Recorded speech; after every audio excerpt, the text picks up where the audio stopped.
غافل تجھے گھڑیال یہ دیتا ہے منادی، گردوں نے گھڑی عمر کی ایک اور گھٹا دی. بڑی نہیں ہے عمر، گھٹ رہی ہے. لیکن کیا موت اس کے بعد بھی بیونڈ ڈیتھ بھی کوئی میری ایگزسٹنس ہوگی یا نہیں ہوگی؟ Is that going to be the end? علم کیا ہے، نالج کیا ہے، ہاؤ ٹو ایکوائر اٹ. نیکی اور بدی کی کوئی حقیقت ہے یا ایسے ہی ہم نے بنا لی ہے ڈھکوسلے؟ جیسے انگریزی کا محاورہ ہے nothing is good or bad, only thinking makes it so. کیا یہ صحیح ہے؟ یا نیکی اور بدی کی اقدار مستقل ہے، پرماننٹ ویلیوز ہے؟ یہ سارے شعبے جو میں نے گنوائے ہیں یہ در حقیقت فلسفے کے مختلف شعبے ہیں. کائنات کیا ہے، اس کی حقیقت کیا ہے، وجود کی حقیقت کیا ہے، یہ میٹا فزکس ہے. خیر و شر کیا ہے بھی کہ نہیں ہے؟ اگر خیر خیر ہے تو اس پر آمادہ کرنے والی کون سی طاقت ہوگی اگرچہ اس میں نقصان ہو رہا ہو؟ اور شر اگر شر ہے تو اس سے روکنے والی کون سی طاقت ہوگی اگرچہ بظاہر اس سے فائدہ ہو رہا ہو؟ جھوٹ بولنے سے فائدہ ہو رہا ہے تو کون سی چیز روکے گی اسے جھوٹ بولنے سے؟ یہ ایتھکس کا مضامین ہے، یہ علم الاخلاقیات.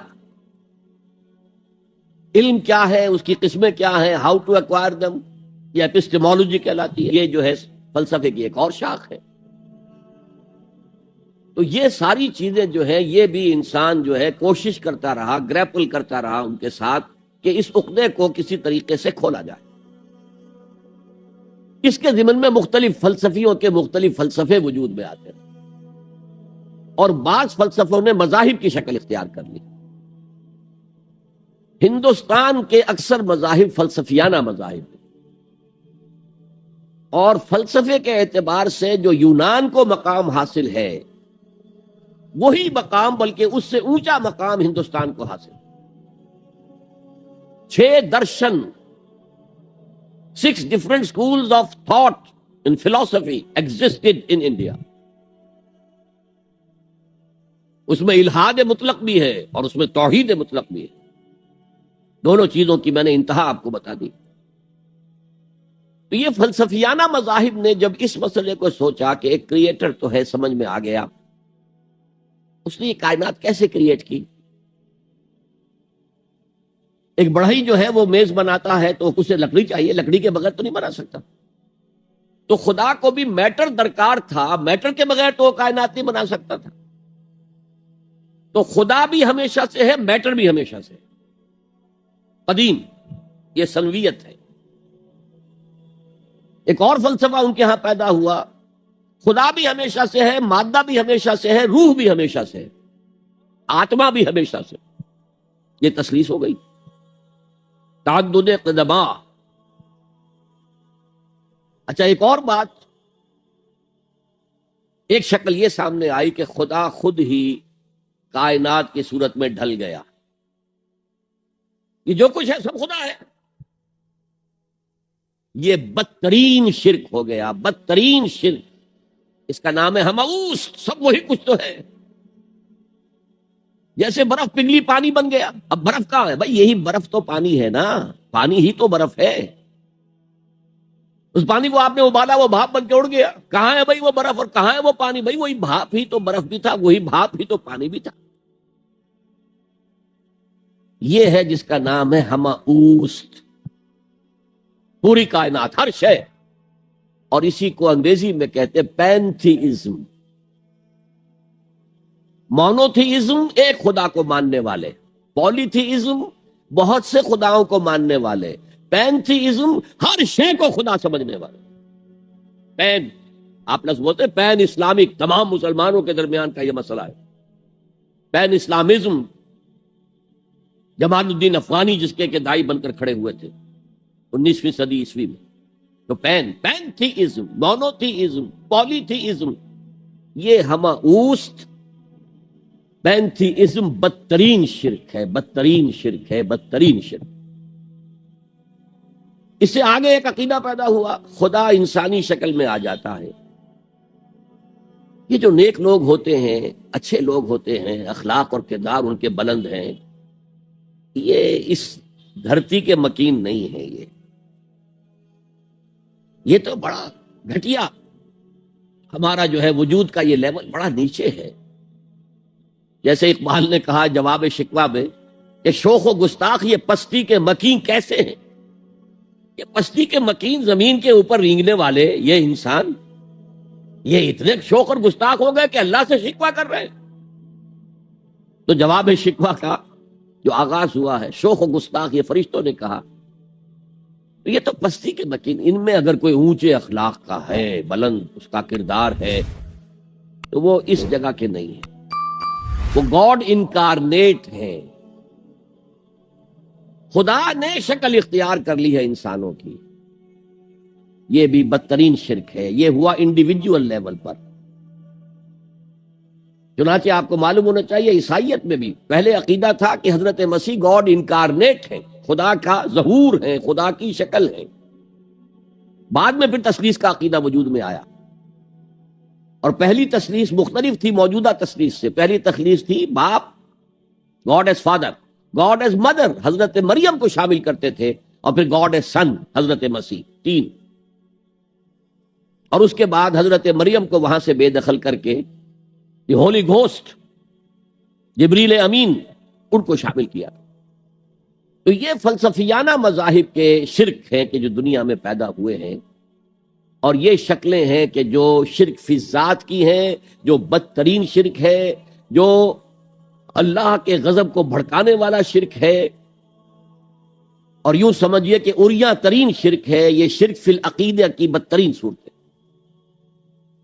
اسی کی نفی کی ہے اللہ نے بہت جامعیت کے ساتھ، 4 آیتوں کی ایک صورت میں، جس کو حضور نے کہا کہ سلو سے قرآن کے مساوی ہے، تہائی قرآن کے برابر ہے، سورہ اخلاص، قل هو اللہ احد اللہ الصمد لم یلد ولم یولد ولم یکن له کفوا احد۔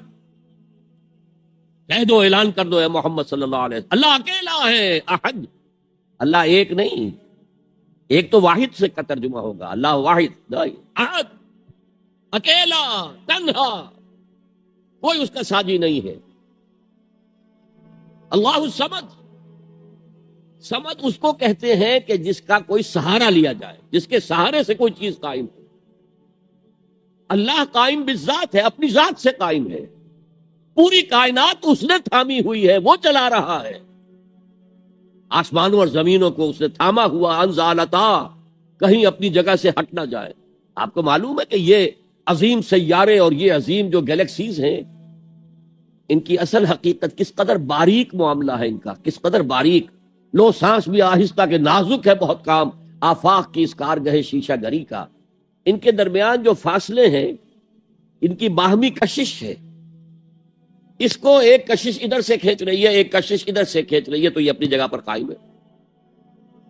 اگر ادھر کی کشش ذرا سی بڑھ جائے وہ کھینچ لے گی، اور وہ ٹکرا جائیں گے اور کائنات درہم برہم ہو جائے گی۔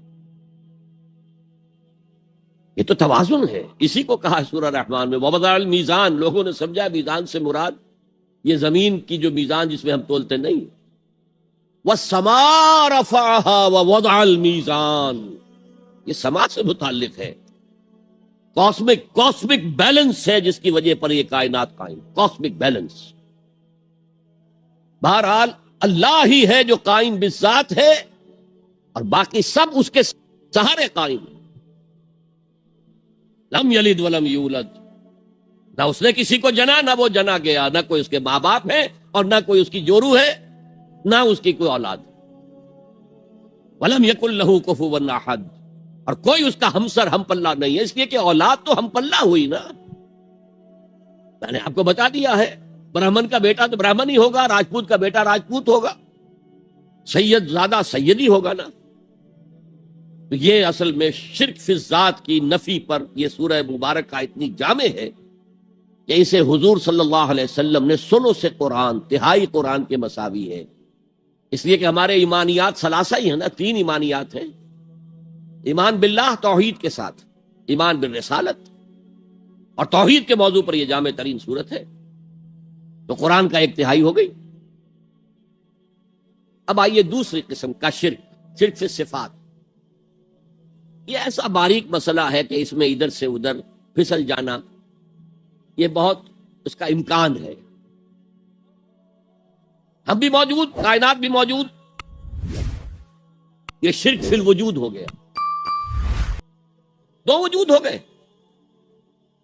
اس کی نفی کرنے کے لیے ہمارے ہاں کے بعض فلسفی جو صوفیاء بھی تھے، انہوں نے وحدت الوجود اور وحدت الشہود کا فلسفہ پیش کیا۔ ہر صفت کے بارے میں تین باتوں کا جب تک کہ اضافہ نہ کیا جائے، خطرہ ہے کہ آپ توحید کی پٹری سے اتر کر اور شرک کی وادیوں میں گر جائیں گے، بلکہ کھائی میں گر جائیں گے۔ اللہ کی ذات ذاتی ہے، جبکہ باقی سب کا وجود عطائی ہے، اللہ نے عطا کیا۔ لائی حیات آئے قضا لے چلی چلے، اپنی خوشی سے آئے نہ اپنی خوشی چلے۔ اللہ کی ہر صفت اس کی ذات ہی کی طرح لامحدود ہے۔ لامحدود کا ہم تصور نہیں کر سکتے، ہمارا ذہن محدود ہے تو لامحدود کیسے آ جائے گا اس میں؟ اس لیے صفات کے بارے میں ہمارے پاس ایک لفظ ہے صرف عربی زبان کا جس میں ہم پناہ لے لیتے ہیں، وہ علی کل شیء قدیر، وہ ہر شے پر قادر ہے۔ باقی کتنا قادر ہے، اس کی قدرت کتنی ہے، یہ ہماری سمجھ میں آنے والی بات نہیں۔ ہمارے پاس تو وہ ترازو ہے جو سنار کی ہوتی ہے، اس میں آپ تولے ماشے تول لیجئے، ٹنوں وزن تو آپ نہیں تول سکتے۔ ہوا بکل شیء علیم، وہ ہر چیز کا جاننے والا ہے، اور اس کے علم کی وسعت کا اندازہ کرے گا۔ اچھا، ہر صفت اس کی غیر محدود ہے، جیسے اس کا وجود غیر محدود ہے۔ اس کی ہر صفت بھی قدیم ہے، جیسے اس کی ذات ہمیشہ سے، صفت بھی ہمیشہ سے۔ جبکہ ما سوی اللہ کا وجود اور حادث، ایک وقت تھا کہ وجود نہیں تھا، پھر اللہ نے وجود عطا کر دیا۔ اللہ کا علم غیر محدود، اس کا ذاتی علم ہے، یہ کسی نے نہیں دیا ہے، غیر محدود ہے، اور جیسے اس کی ذات ہمیشہ سے ہے، قدیم ہے، ایسے ہی اس کا علم بھی قدیم ہے۔ تو آپ اسی لفظ علم کو استعمال کریں گے اللہ کے لیے، تو یہ تین چیزیں ایڈیشنل اس کی ذہن میں رہنی چاہیے جو رہتی نہیں ہے۔ سبحانک لا علم لنا الا ما علمتنا، صاف کہہ دیا تھا کہ نہیں؟ اور ابھی آپ نے آیت الکرسی کا ترجمہ سنا ہے، لا یحیطون بشیء من علمہ الا بما شاء۔ مخلوقات میں سے کوئی بھی اللہ کے علم میں سے کسی شے کا احاطہ نہیں کر سکتا، اس نے جس کو چاہا جتنا چاہا علم دے دیا۔ یہ صفات، اور صفات میں 99 نام ہیں، but if you boil them down, اگر ان کا آپ نکالے نچوڑ تو وہ 6 صفات ہیں جن کو مانا جاتا ہے ام الصفات، بنیادی صفات۔ نمبر 1 وجود، نمبر 2 حیات، نمبر 3 علم، نمبر 4 قدرت، نمبر 5 ارادہ، نمبر 6 کلام، متکلم ہے، کلام ہے اس کا۔ فعال لما یرید ہے، ارادہ کرتا ہے، جس چیز کا ارادہ کر لے کر گزر۔ الحی ہے، وجود، حیات، علم، قدرت، ارادہ، کلام۔ اب وجود کا مسئلہ ہے، اللہ بھی موجود، کائنات بھی موجود، یہ اشتراک ہو گیا۔ ان کے درمیان کیا رشتہ ہے؟ توحید وجودی جس کو کہا شاہ ولی اللہ دہلوی نے، اور مجدد الفسانی رحمت اللہ علیہ نے جسے وحدت الشہود قرار دیا۔ انہوں نے کہا یہ کائنات حقیقی نہیں ہے، حقیقی وجود صرف ایک ہے، وہ اللہ کا ہے۔ یہ توحید وجودی ہے، یہ اعتباری وجود ہے۔ جیسے دعا استخارہ میں ہم کہتے ہیں فَإِنَّكَ تَعْلَمُ وَلَا أَعْلَمُ وَتَقْدِرُ وَلَا أَقْدِرُ، اے اللہ تو جانتا ہے سب کچھ، ہم کچھ بھی نہیں جانتے۔ تو کیا کچھ بھی نہیں جانتے؟ کچھ تو جانتے ہیں نا۔ لیکن اللہ کے علم کے مقابلے میں ہمارا علم 0 کے درجے میں ہے، نہ ہونے کے درجے میں۔ پھر یہ کہ اسی کا دیا ہوا علم ہے۔ قدرت ہمیں بھی اللہ نے کچھ نہ کچھ قدرت دی ہے، اس سے اعمال ہم کرتے ہیں۔ اللہ کی قدرت کے مقابلے میں ہماری قدرت 0 ہے، اللہ کے وجود کے مقابلے میں ہماری وجود 0 ہے۔ جس کے لیے مختلف مثالیں دی۔ آپ ایک لاٹھی لے لیں، لاٹھی کے سرے پر کپڑا باندھیں، مٹی کا تیل ڈال دیں، آگ لگا دیں، ایک شعلہ جوالا، شعلہ آپ کے ہاتھ میں آ گیا۔ اب لاٹھی کو تیزی سے ایک دائرے میں حرکت دیں، دیکھنے والوں کو ایک آتشی دائرہ نظر آئے گا، وہ آگ کا دائرہ نظر آئے گا کہ نہیں؟ جبکہ آپ جانتے ہیں کہ آگ کا کوئی دائرہ ہے ہی نہیں، وہ تو ایک شعلہ ہے صرف۔ تو یہ کائنات کیا ہے؟ کل ما فی الکون وہم او خیال اور عکوس فی البرایا اور ظلال۔ اس کائنات میں جو کچھ ہے یا ہمارا وہم ہے یا ہمارا خیال ہے، یا جیسے آئینے کے اندر تصویر نظر آ جاتی ہے۔ آپ کو معلوم ہے آپ آئینے کے سامنے کھڑے ہیں، آئینے کے پیچھے تو کوئی نہیں ہے، آپ نظر آ رہے ہیں پیچھے، یا ظلال ہیں، سائے ہیں، درخت کا سایہ زمین پر پڑ رہا ہے۔ بہرحال اس طریقے سے، اگرچہ میں اب تفصیل میں نہیں جانا چاہتا اتنے بڑے مجمع میں، اس لیے کہ یہ بڑے مشکل، بہت مشکل مسائل میں سے ہے۔ فلسفہ وجود، یہ میٹا فزکس کے مشکل ترین مسائل میں صرف فلسفے کا مسئلہ ہے، یہ مذہب کا مسئلہ ہے ہی نہیں، دین کا مسئلہ ہے ہی نہیں۔ لیکن یہ وہی ہے کہ وجود حقیقی صرف اللہ کا ہے، ہمارا وجود اعتباری ہے، ریلیٹو ہے، اس کی کوئی حیثیت ہی نہیں۔ اسی طرح اب علم غیب کا جو جھگڑا ہمارے ہاں چلتا ہے، علم غیب ہے یا نہیں ہے، اس میں ایک جماعت نے علم غیب کی تعریف جو ہے وہ اپنی طرف سے ایسی کر لی ہے جس کی روح سے علم غیب کی نفی مطلقاً کرنی پڑے گی۔ علم غیب وہ ہے جو اللہ کے بتائے بغیر کسی کو حاصل ہو، تو پھر تو علم غیب کی مطلق نفی ہوگی، اللہ کے بتائے بغیر تو کوئی علم کسی کو حاصل ہو ہی نہیں سکتا۔ یہ اصل میں ڈیفینیشن کی بات ہے، ڈیفینیشن غلط کر دی ہے آپ نے۔ غیب کسے کہتے ہیں؟ غیب جو ہماری نگاہوں سے اوجھل ہے۔ فرشتے تو موجود ہیں میرے سامنے، کرامن کاتبین ہیں، نظر نہیں آتے، ہماری نگاہوں سے اوجھل ہیں۔ اللہ تعالیٰ بتاتا ہے تمہارے آگے پیچھے حفظہ، حفاظت والے جو ہیں فرشتے چلتے ہیں۔ اور آپ نے کبھی دیکھا ہوگا کہ گاڑی کوئی سناٹے سے ایسی گزر گئی ہے آپ کے ساتھ سے کہ آپ محسوس کریں کسی نے آپ کو دھکا دے کر بچایا، کوئی غیر مرئی طاقت ہے، انویزیبل طاقت ہے جس نے آپ کو ہٹایا ہے اور گاڑی سے بچایا ہے۔ فرشتے ہیں، ہر جگہ ہے، ہر آن ہے۔ تو اس اعتبار سے غیب ہے، فرشتہ ہم نہیں دیکھ سکتے۔ حضور نے جبرائیل کو ان کی اصل شکل میں صرف 2 مرتبہ دیکھا ہے۔ ایک مرتبہ غار حرا سے اترتے ہوئے آپ نے دیکھا، آواز آئی یا محمد۔ یہ چوتھی وحی جو ہے اس سے پہلے واقعہ پیش آیا۔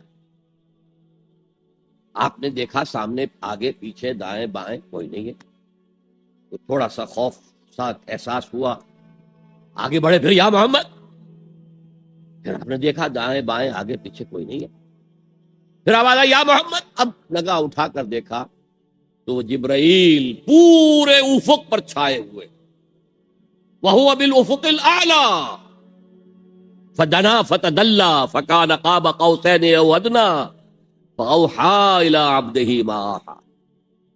ایک اس موقع پر جبرائیل کو ان کی اصل ملکی شکل میں دیکھا، اور ایک شب معراج میں دیکھا ہے ملکی شکل کے اندر۔ یا تو وہی ہے تو اس میں جبریل فرشتہ نظر نہیں آ رہا، وہ تو روح الامین، روح محمدی پر نزول کر رہا ہے، نازل کر رہا ہے قرآن۔ ان آنکھوں کا اس میں کوئی دخل ہے ہی نہیں، ان کانوں کا اس میں کوئی دخل نہیں۔ شاید میں نے آپ کو ایک شعر بھی سنایا تھا جگر کا، جو میں حیران ہوا کرتا ہوں کہ کس عالم میں ہوں گے اس وقت جگر جب کہ انہوں نے یہ شعر کہہ دیا۔ واقعہ یہ ہے کہ وہ بہت شراب پینے والے تھے، لیکن جب شراب سے توبہ کی ہے انہوں نے، تو پھر جو شاعری انہوں نے کی ہے وہ بڑی پاکیزہ شاعری، اسی میں ہے یہ شعر۔ نغمہ وہی ہے نغمہ کہ جس کو روح سنے اور روح سنائے، وہ نغمہ قرآن روح الامین نے سنایا، روح محمدی نے سنا صلی اللہ علیہ وسلم علیہ الصلوۃ والسلام۔ یہ نظم بڑی عجیب ہے۔ جہل خرد نے دن یہ دکھائے، جہل خرد انسان کے عقل کی جاہلیت، جدید فلسفے، جدید نظریہ۔ ویسے تو سمجھا ریشنلائزیشن ہے، ریشنلزم ہے، عقلیت ہے جہالت۔ جہل خرد نے دن یہ دکھائے، گھٹ گئے انسان بڑھ گئے سائے۔ اسی میں یہ شعر ہے، نغمہ وہی ہے نغمہ کہ جس کو روح سنے اور روح سنائے۔ بہرحال حضور نے جبرائیل کو اصلی شکل میں بھی دیکھا ہے، وہ غیب میں ہے یا نہیں ہے؟ شب معراج میں آپ نے کیا نہیں دیکھا؟ جہنم کو دیکھ لیا، جنت کی سیر کر لی۔ یہ غیب ہے ہمارے لیے۔ تو جو چیزیں ہمارے لیے غیب، میں اس سے پہلے ایک گفتگو میں کہہ چکا ہوں کہ اللہ کے لیے تو غیب کا سوال ہی نہیں۔ وہ جب کہتا ہے عالم الغیب والشہادہ، وہ ہمارے اعتبار سے کہتا ہے جو چیزیں تمہارے لیے غیب ہیں اللہ ان کا بھی جاننے والا ہے۔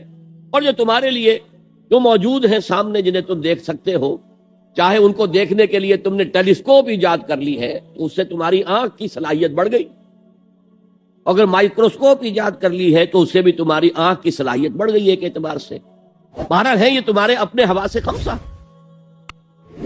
تمہارا علم تو وہی تک رہے گا جو امور ان حواس خمسہ کی گرفت میں آ سکیں، ان سے جو ماورا ہیں، جس کو آپ کہتے ہیں ماوراء الطبعیات، فزیکل ورلڈ سے ماورا، جس کو میں نے اپنی گفتگو میں کہا تھا عالم امر ایک عالم خلق ہے۔ ہماری ساری سائنس، ہمارا سارا مطالعہ، ہماری ساری علم جو ہے وہ عالم خلق سے متعلق ہے، عالم امر سے کوئی تعلق ہی نہیں۔ عالم امر سے تعلق رکھنے والے فرشتے ہیں اور انسان کی روح ہے، یسألونک عن الروح قل الروح من امر ربی، اور عالم امر کے اندر یہ چیزیں، واقعات، تخلیق اس طور سے ہوتی ہے کہ اس میں صرف کن، صرف یہ کہا جاتا اور ہو جاتا، ٹائم ایلیمنٹ کوئی نہیں ہے۔ انما امرہ اذا اراد شیئا ان یقول له کن فیکون۔ ایسا ہی کوئی بڑا کن تھا جسے سائنسدان تک پہنچ گئے ہیں، دی بگ بینگ، کوئی بہت بڑا کن تھا اللہ کا جس سے کہ اس عالم خلق کا آغاز ہوا ہے۔ اس پری بگ بینگ ایرا کو وہ نہیں جانتے، وہ بالکل دوسرا دور تھا۔ بہرحال یہ میرا اس وقت کا موضوع نہیں ہے۔ تو یقیناً اللہ تعالیٰ اپنے اس غیب کا کچھ حصہ انبیاء کو دیتا ہے تو وہ نبی بنتے ہیں نا، ورنہ عام انسانوں اور نبی میں کیا فرق ہوا؟ ہمارا علم بالحواس ہے، علم بالعقل ہے، اگر یہی دو ہیں محمد کے پاس بھی صلی اللہ علیہ وسلم، تو پھر کیا فرق ہوا میرے اور ان کے علم میں؟ معاذ اللہ ثم معاذ اللہ ثم معاذ اللہ۔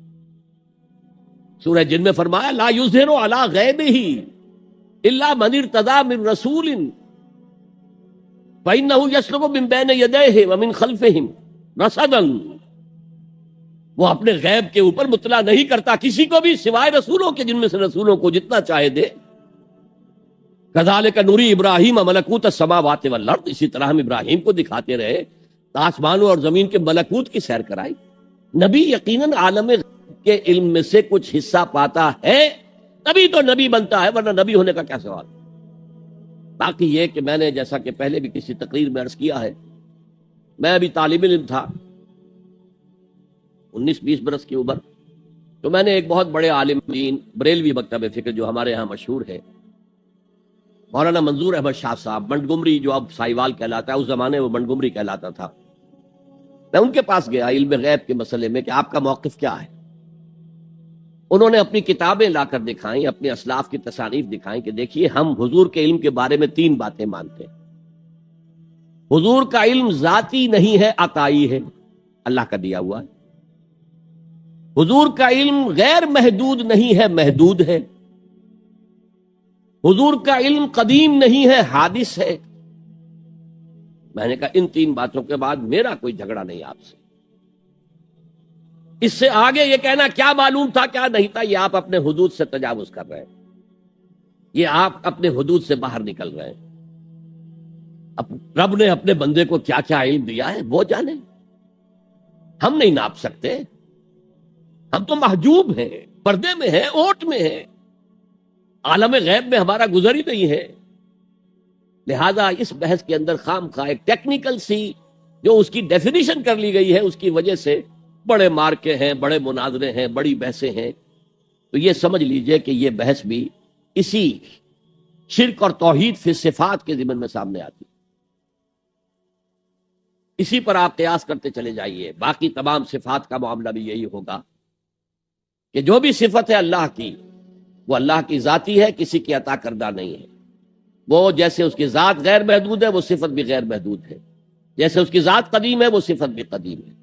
جملہ مخلوقات کی جملہ صفات عطائی ہے، اللہ کی دی ہوئی ہے، جیسے ان کا وجود عطائی ہے، وہ لا محدود نہیں ہے، محدود ہے۔ اسی طریقے سے وہ حادث ہے، قدیم نہیں ہے۔ بس یہ ہے باریک سی بات، یہ 3 باتیں ذہن میں رہے تو آپ شرک صفات سے محفوظ ہو جائیں۔ اب آئیے سب سے کٹھن وادی آ رہی ہے، شرک فی الحقوق۔ اللہ کے حقوق کیا کیا ہے انسان پر، اس کی اگر آپ گنتی کریں، لسٹ بنائیں تو بہت لمبی ہو جائے گی۔ اللہ کا شکر کرنا چاہیے، اللہ کی عبادت کرنی چاہیے، اللہ کے احکام پر چلنا چاہیے، اللہ کے عائد کردہ فریضے جو ہیں وہ ادا کرنے چاہیے، اللہ کی حرام چیزوں سے بچنا چاہیے۔ اللہ کی تعظیم و تکبیر کرنی چاہیے، اللہ کے دین کو غالب کرنے کے لیے جد و جہد کرنی چاہیے، اللہ کے کلمے کو سربلند کرنے کے لیے تن من دھن لگانا چاہیے، اللہ کے حقوق میں شمار ہو جائے۔ ایک لفظ ایسا ہے کہ جیسے کہتے ہیں ہم اپنی زبان میں ہاتھی کے پاؤں میں سب کے پاؤں، ایک لفظ ہے کہ جو جملہ حقوق کو اپنے اندر سمو لیتا، وہ لفظ عبادت۔ یہی وجہ ہے کہ قرآن مجید میں تمام انبیاء اور رسول کی دعوت جو آتی ہے مختلف مکی صورتوں میں، وہ کیا ہے؟ سب نے یہ کہا یا قوم اعبدوا اللہ ما لکم من الہ غیرہ، اے میری قوم کے لوگوں اللہ کی عبادت کرو، تمہارا کوئی اور معبود نہیں ہے سوائے اس کے۔ یہی دعوت جو ہے حضرت نوح کی تھی، حضرت ہود کی تھی، حضرت صالح کی تھی، حضرت شعیب کی تھی، حضرت لوط کی تھی، اور حضرت موسیٰ کی تھی، حضرت عیسیٰ کی تھی، سب کی دعوت۔ یہی دعوت جو ہے حضور کی آئی ہے قرآن میں، ایک فرق کے ساتھ۔ سابقہ تمام انبیاء اور رسول صرف اپنی اپنی قوموں کے لیے مبعوث کیے گئے تھے، حضور کے بعثت پوری نوع انسانی کے لیے، لہذا یہاں یا قومے کا لفظ نہیں ملے گا، یا ایھا الناس، یا ایھا الناس، یا ایھا الناس، یا ایھا الناس اعبدوا ربکم الذی خلقکم والذین من قبلکم لعلکم تتقون۔ اے لوگو عبادت کرو اپنے اس رب کی جس نے تمہیں بھی پیدا کیا اور تم سے پہلے جو لوگ تھے ان کو بھی پیدا کیا تاکہ تم بچ سکو۔ اور تم سے پہلوں کا ذکر کیوں کیا گیا کہ اکثر جو گمراہ لوگ ہیں وہ یہ کہتے تھے وجدنا علیہ آبانا، بھائی ہم نے تو اپنے آبا و اجداد کو یہی کرتے دیکھا ہے، ہم تو یہی کریں گے۔ تو بھائی جیسے تم مخلوق ہو اور تم سے غلطی ہو سکتی ہے، گناہ ہو سکتا ہے، ایسے ہی تمہارے آبا و اجداد بھی انسان تھے، مخلوق تھے، غلطی ہو سکتی ہے۔ پیروی آبا و اجداد کی مت کرو، پیروی اس کی کرو جیسا کہ سورہ لقمان میں آ گیا تھا وَاتَّبِعْ سَبِيلَ مَنْ أَنَابَ إِلَيَّ، پیروی کرو اس کی جس نے اپنا رخ اللہ کی طرف کر لیا۔ تو یہ دعوت ہے محمد الرسول اللہ صلی اللہ علیہ وسلم کی ایک لفظ میں، یا ایھا الناس اعبدوا ربکم الذی خلقکم والذین من قبلکم لعلکم تتقون۔ اس سے آگے بڑھیے تو سورہ ذاریات میں فرمایا کہ ہم نے تو انسانوں اور جنوں کو پیدا ہی اس لیے کیا ہے کہ ہماری عبادت کریں، وما خلقت الجن والانس الا لیعبدون۔ اسی کی ترجمانی کرتے ہوئے شیخ سعدی نے کہا ہے، اور کبھی ہماری مسجدوں میں یہ اشعار لکھے ہوتے تھے، اب تو ذرا تعمیر مساجد کا ذوق بھی مختلف ہو گیا ہے۔ زندگی آمد برائے بندگی، زندگی بے بندگی شرمندگی۔ زندگی تو ہمیں ملی ہے بندگی کے لیے، اگر ہم بندگی ہی نہ کریں خدا کی، شرمندگی ہی شرمندگی ہے۔ یہ جو ایک لفظ ہے عبادت، اب میں اس کا تھوڑا سا تجزیہ کرنا چاہتا ہوں۔ عبادت کسے کہتے ہیں؟ عبادت کا لفظ بنا عبد سے، عبد غلام، جس کا آج آپ تصور نہیں کر سکتے۔ آج ہمیں جس کا تجربہ ہے وہ امپلائر امپلائی ریلیشن شپ کا ہے۔ آپ نے کسی کو بطور مزدور رکھا ہے، شام تک کام کرنا ہے، 100 روپے دینے ہیں، وہ آپ کا ملازم ہے، غلام نہیں ہے۔ وہ جب 8 گھنٹے پورے ہو جائیں گے سلام کرے گا اور جائے گا۔ اور اگر آپ نے کسی کو رکھا ہے خانسامہ کی حیثیت سے اور آپ کہیں بھائی آج وہ نہیں آئی، بھنگن وغیرہ نہیں آئی ہے، ذرا جاؤ ہمارا وہ ٹوائلٹ صاف کراؤ، وہ صاف کر دے گا، جناب میں آپ کا خانسامہ ہوں، میں ٹوائلٹ صاف کرنے کے لیے ملازم نہیں ہوا۔ تو لمیٹڈ ٹائم اور فرائض بھی لمیٹڈ، یہ امپلائر امپلائی کے ہیں، وہ فرائض ادا کرنے کے بعد وہ آپ کے برابر کا شہری ہے، 1 ووٹ آپ کا 1 ووٹ اس کا ہے، کوئی فرق نہیں آپ کے اس کے درمیان۔ غلام جو ہوتا تھا عبد، وہ آقا کا مملوک ہوتا تھا، ملکیت، اور وہ ہمہ تن، ہمہ وقت، ہمہ جہت حکم ماننے پر مجبور تھا۔ رات کو حکم دے رہا ہے تو نہیں کہہ سکتا صاحب آج اب تو رات کا وقت ہے، آپ کیا حکم دے رہے ہیں، میں تو نہیں مان سکتا، ماننا پڑے گا۔ کسی بھی وقت، کسی بھی نوعیت کا جو بھی حکم دے، ہمہ وقت، ہمہ تن، ہمہ جہت، اور یہ کہ اگر آقا نے کوئی کوٹھڑی دے دی ہے کہ اس میں رات کو سو جایا کرو تو وہ اس کی ملکیت نہیں ہو جاتی، ملکیت آقا کی ہے، وہ خود ہی ملکیت اپنے آقا کا ہے۔ کوئی چارپائی دے دی ہے سو جایا کرو تو وہ اس کی ملکیت نہیں ہو جاتی۔ تم بھی اپنے آپ کو کسی شے کا مالک نہ سمجھو، للہ ما فی السماوات و ما فی الارض، آسمانوں میں اور جو کچھ ہے زمین میں وہ اللہ کی ملکیت۔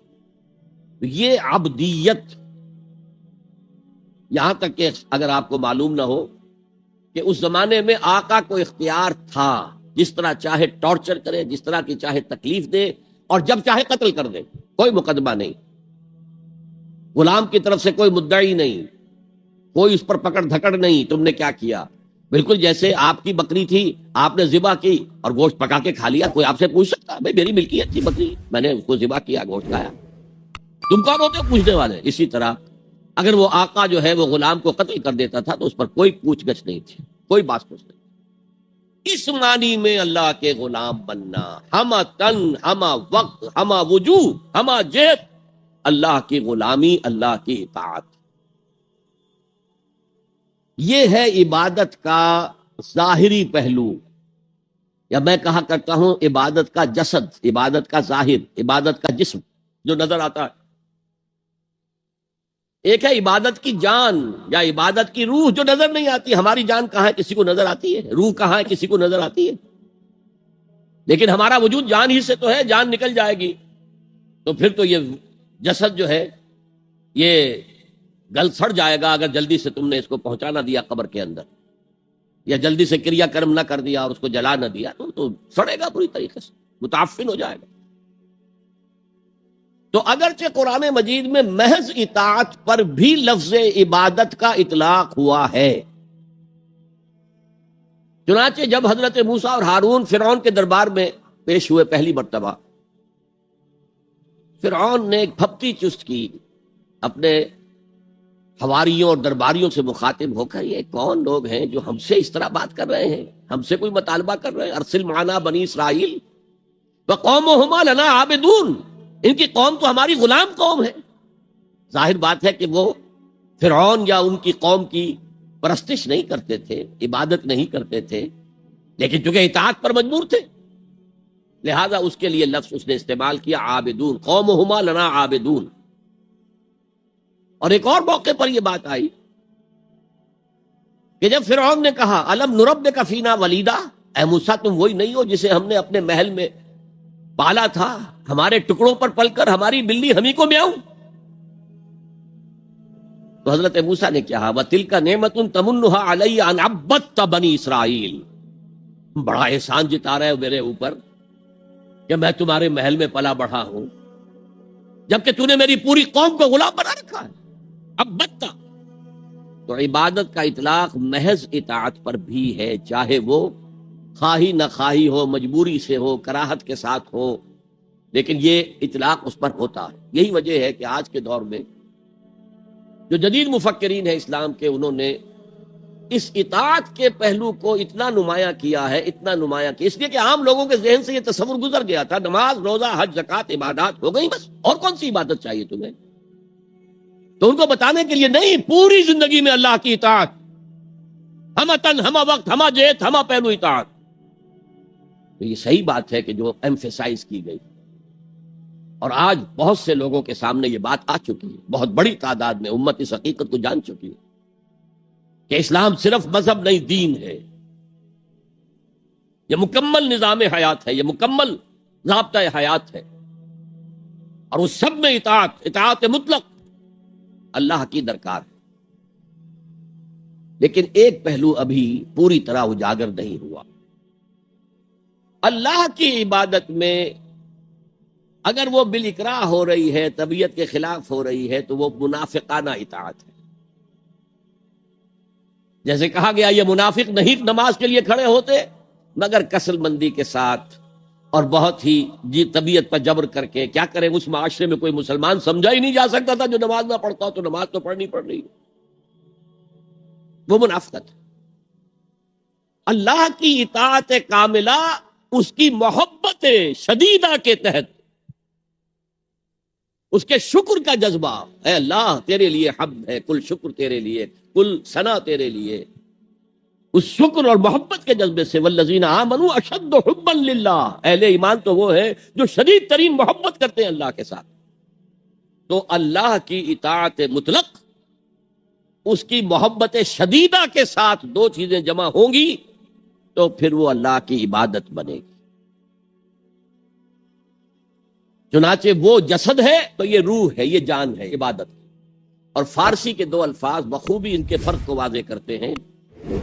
ایک ہے بندگی، جو ابھی میں نے شعر سنایا، بندگی وہ ہے اطاعت. ایک ہے پرستش. پرستش ہوتی ہے محبت سے.